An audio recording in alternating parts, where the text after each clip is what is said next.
ಕಲಬುರಗಿ ಜಿಲ್ಲೆಯ ಜೀವ ನದಿಯಾದ ಭೀಮಾ ನದಿ ಉಳಿವಿಗಾಗಿ ಹಾಗೂ ಪರಿಸರ ಮಾಲಿನ್ಯ ತಡೆಗಟ್ಟುವ ಕುರಿತು ನಗರದಲ್ಲಿ ಬೃಹತ್ ಪಾದಯಾತ್ರೆ ನಡೆಸಲಾಯಿತು. ಪರಿಸರ ನ್ಯಾಯಕ್ಕಾಗಿ ಯುವ ಧ್ವನಿ ಸಂವಾದ ಸಂಸ್ಥೆಯ ಯುವ ಮುನ್ನಡೆ ನೇತೃತ್ವದಲ್ಲಿ ನಗರದ ಜಗದ್ವೃತ್ತದಿಂದ ಆರಂಭವಾದ ಪಾದಯಾತ್ರೆಯು ಡಿಸಿ ಕಚೇರಿಯವರೆಗೆ ನಡೆಯಿತು. ಮೆರವಣಿಗೆ ಉದ್ದಕ್ಕೂ ಕಾರ್ಯಕರ್ತರು ಪರಿಸರ ಸಂರಕ್ಷಣೆಯ ಕುರಿತು ಜಾಗೃತಿ ಮೂಡಿಸಿದರು.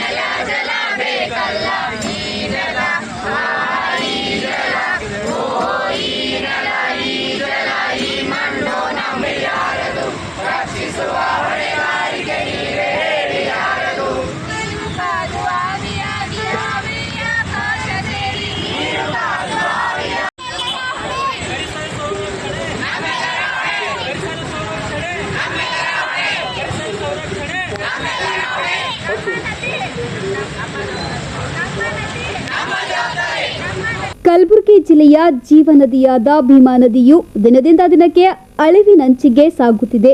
ಅಕ್ರಮ ಮರಳುಗಾರಿಕೆ ಹಾಗೂ ನದಿಗೆ ಪ್ಲಾಸ್ಟಿಕ್ ತ್ಯಾಜ್ಯ ಎಸೆಯುತ್ತಿರುವುದರಿಂದ ನದಿಯು ಸೌಂದರ್ಯ ಕಳೆದುಕೊಳ್ಳುತ್ತಿದ್ದು ಪರಿಸರ ರಕ್ಷಣೆ ಪ್ರತಿಯೊಬ್ಬರ ಜವಾಬ್ದಾರಿಯಾಗಿದೆ. ಹೀಗಾಗಿ ಎಲ್ಲರೂ ಪರಿಸರ ಸಂರಕ್ಷಣೆಗೆ ಮುಂದಾಗಬೇಕು ಎಂದು ಕರೆ ನೀಡಲಾಯಿತು. ನಾವು ಯುವ ಮುನ್ನಡೆ ತಂಡದಿಂದ ಬಂದಿದ್ದೀವಿ.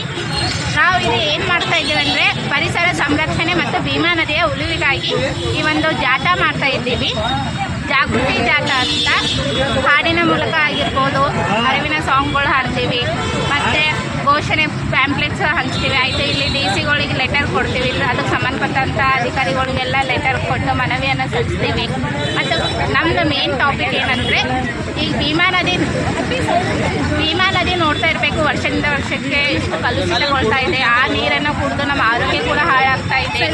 ಅದರ ಸಲುವಾಗಿ ಭೀಮಾ ನದಿಯನ್ನು ನಾವು ನಮ್ಮ ಜವಾಬ್ದಾರಿ, ಯಾಕಂದರೆ ನಮ್ಮ ಆರ್ಟಿಕಲ್ 51 ಕೂಡ ಹೇಳುತ್ತೆ, 51A ಕೂಡ ಹೇಳುತ್ತೆ, ಪರಿಸರ ಅಲ್ಲಿ ಅರಣ್ಯಗಳು, ನದಿಗಳು ಅವುಗಳ ಸಂರಕ್ಷಣೆ ಮಾಡ್ತಕ್ಕಂಥದ್ದು ನಮ್ಮ ಕರ್ತವ್ಯದಲ್ಲಿ ಕೂಡ ಇದೆ. ಮತ್ತು ಹಕ್ಕುಗಳು ಆರ್ಟಿಕಲ್ 21 ಮೂಲಭೂತ ಹಕ್ಕುಗಳು ಇದೆ, ಜೀವಿಸುವ ಹಕ್ಕು ಮತ್ತು ಸ್ವಾತಂತ್ರ್ಯ. ನಮಗೆ ಉತ್ತಮವಾದ ಪರಿಸರ ಪಡೆಯುವಂಥ ಹಕ್ಕು ಕೂಡ ಆರ್ಟಿಕಲ್ 21ನಲ್ಲಿದೆ. ಹಾಗಾಗಿ ನಾವು ಇವತ್ತಿನ ದಿನ ಏನು ಮಾಡ್ತಾ ಇದ್ದೀವಿ ಅಂದರೆ ಆಲ್ರೆಡಿ ನಾವು ಈಗ ಕೇವರ್ಗಿಯಲ್ಲಿ ಆಗಿರ್ಬೋದು, ಕನಕಪುರಲ್ಲಿ ಎಲ್ಲ ಅವೇರ್ನೆಸ್ ಮೂಡಿಸಿ ಬಂದಿವೆ. ಅಲ್ಲಿ ಕಾಲೇಜ್ಗಳಾಗಿರ್ಬೋದು, ಸ್ಕೂಲ್ಗಳಲ್ಲೆಲ್ಲ ಈ ಗ್ರಾಮ ಪಂಚಾಯತಿ ಆಗಿರ್ಬೋದು. ಹಾಗೆ ಇವತ್ತು ನಾವು 20 ತಾರೀಕು ಏನು ಮಾಡ್ತಾ ಇದ್ದೀವಿ ಅಂದರೆ ಕಲಬುರಗಿಯಲ್ಲಿ ಇಲ್ಲಿ ಇರ್ತಕ್ಕಂಥ ಜನರಿಗೆ ಅದರ ಬಗ್ಗೆ ಜಾಗೃತಿ ಮೂಡಿಸ್ತಾ ಇದ್ದೀವಿ. Bureau report in Gulbarga news.